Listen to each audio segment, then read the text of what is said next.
Noelia, buen día. Juan Meri te saluda. ¿Cómo va la vida? Hola Juan, ¿cómo estás? Muy bien. Gracias por atendernos, ¿eh? No, al contrario, gracias a vos.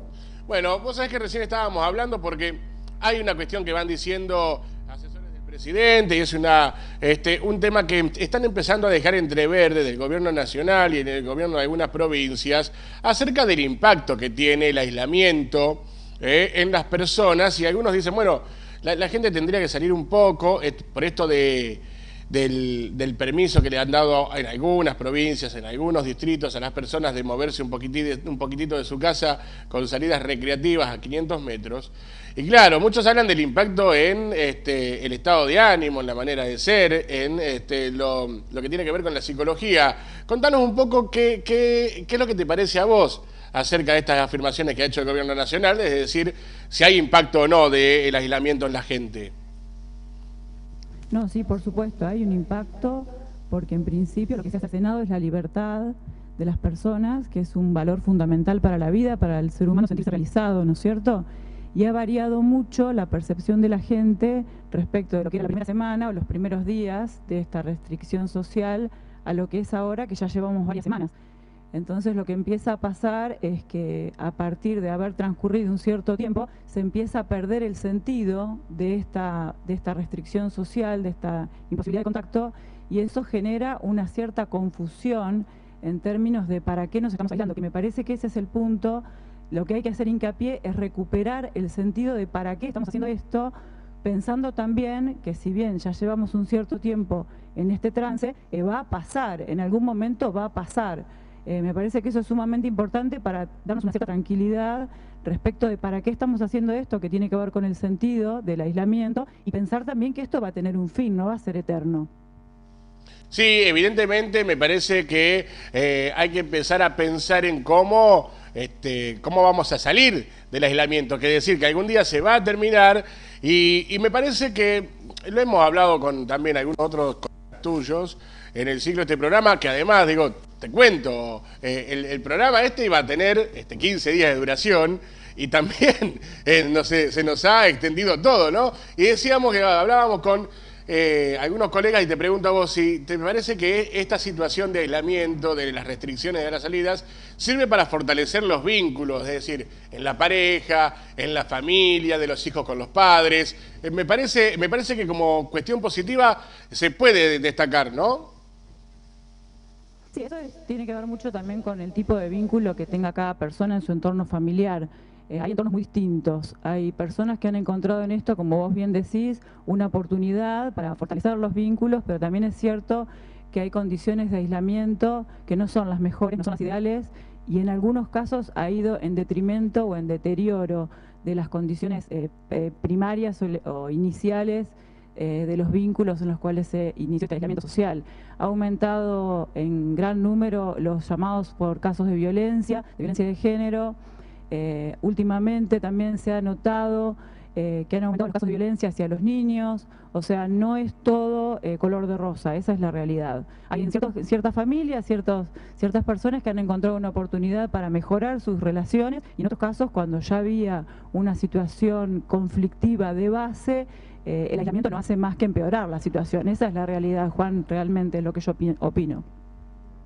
Me parece interesante también, digo, destacar que es cierto. Digo, no es algo que suceda en todos los casos, pero sí es una oportunidad. Contame un poco, digo, en torno a la atención del psicoanálisis, en torno a la atención de psicología en tu caso, digo, con tus pacientes, ¿se están manejando con medios digitales, con medios a través de telecomunicaciones? ¿Cómo es? Sí, por atención remota. Eso es un lindo tema para tocar. Los psicólogos todavía no estamos autorizados para retornar a los consultorios de manera habitual, estamos brindando atención de manera remota. Progresivamente las obras sociales se van haciendo cargo de esas atenciones virtuales, cosa que en el inicio de esta restricción no estaba vigente, pero progresivamente se van sumando cada vez más también las obras sociales y las coberturas prepagas.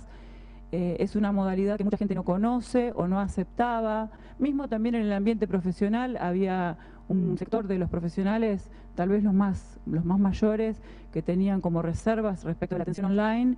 pero progresivamente van notando que una vez que está establecida la relación de la transferencia, que así se llama, el vínculo terapéutico, es prácticamente lo mismo, no es lo mismo por completo, pero es también viable la atención remota vía WhatsApp, llamada de videollamada, o también mediante alguna aplicación a través del teléfono, de la computadora, que también se puede realizar la consulta de manera inicial. La persona que está en tratamiento puede iniciar un tratamiento con esta modalidad. Es una invitación que también le hago a la gente, que si hay alguien que está sufriendo, que la está pasando mal con esto de la restricción social, por lo que hablábamos anteriormente, de tal vez los vínculos que estaban deteriorados anteriormente y ahora con esto se han empeorado, que se anime a consultar, que no tenga reservas de llamar a un profesional, a un psicólogo, a una psicóloga, para iniciar un tratamiento, o si bien la persona que estaba en tratamiento y lo dejó esperando que esto pasara rápidamente y no pasa, que se vuelva a contactar con su profesional, que le va a brindar seguramente la atención por vía remota y que tiene también efectividad como un tratamiento presencial. Es muy importante remarcar este aspecto. Indudablemente, Noelia. Hablando de, me voy un cachito más para atrás en la nota, hablando de esto de pensar en que esto, digo, se va a terminar y pensar en cómo volvemos a lo que puede llegar a ser nuestra rutina habitual, digo, ¿qué le recomendás a la gente, digo, para estos casos de aislamiento que, como vuelvo a decir, hay gente que se le ha hecho muy pesado porque todos pensábamos que era menos, ¿no? Sí, sí. Yo lo que recomiendo es que la gente encuentre un equilibrio entre armarse pequeñas rutinas que le permitan al día de mañana reincorporarse en la vida social, que tienen que ver con cosas básicas, como puede ser vestirse, ¿no? Porque hay mucha gente que desde que empezó este tema del aislamiento se puso ropa deportiva, ropa que no usa de calle y se quedó con esa indumentaria y no se la sacó más. O sea, yo recomiendo que la gente vuelva a tener esa dinámica de la mujer que se maquillaba, que se peinaba, del hombre que se ponía su ropa de salida, que la recupere esa rutina a pesar de estar en casa, porque como decimos, en algún momento esto se va a terminar, vamos a tener que volver a la vida social y también eso nos marca un cierto ritmo en la cotidianeidad que nos permite no caer en esta suerte de vacaciones o cosas así que no se sabe cómo denominarla porque estamos como confundidos para poder el día de mañana reincorporarnos. Pero decía, mantener un equilibrio entre tener una pequeña rutina, pero también no hacernos de listas o actividades interminables que uno quiere cumplir porque tiene el tiempo libre, porque ni una cosa ni la otra es favorecedora de la salud mental. No tenemos que quedarnos en esto de no tengo nada para hacer, pero tampoco querer hacer todo de manera obsesiva, cosas que no hicimos en años, querer cumplirlo ahora.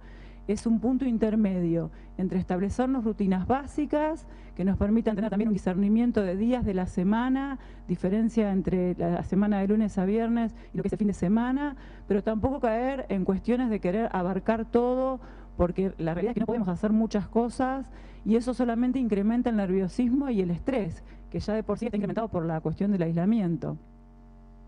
Sí, indudablemente. A ver, mencionás algo que es muy interesante.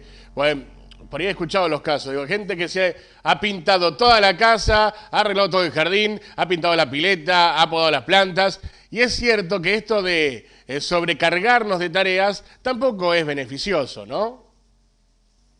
En el caso de la persona que le hace bien, que lo hace y se siente bien, se siente reconfortado, eso le da gratificación, yo no encuentro una objeción, pero sí el caso de personas que se proponen hacer cosas para las cuales no tienen ganas, no tienen disponibilidad, y después al final del día eso parece como un autorreproche en el sentido de decir, uy, ahora tengo el tiempo, quería ordenar el placar, no ordeno el placar, mañana voy a ordenar el placar, o sea, se transforma en una meta obsesiva que no se cumplimenta y no trae ningún tipo de gratificación. Y hoy lo que necesitamos son cuestiones que nos gratifiquen, que nos den confort, que nos reconfirmen, que nos den satisfacción. Al que le hace feliz, esto es importantísimo, Juan, marcar el caso por caso. Al que le hace feliz, pintar la pileta, como vos decís, podar las plantas, pintar la casa, etcétera, y eso lo puede hacer, le hace bien y lo cumple, perfecto, adelante. Ahora, si no te dan ganas de hacer las cosas, si sentís que te pones metas que no son después cumplimentables y eso te da culpa, entonces no, hay que buscar cosas que nos den placer.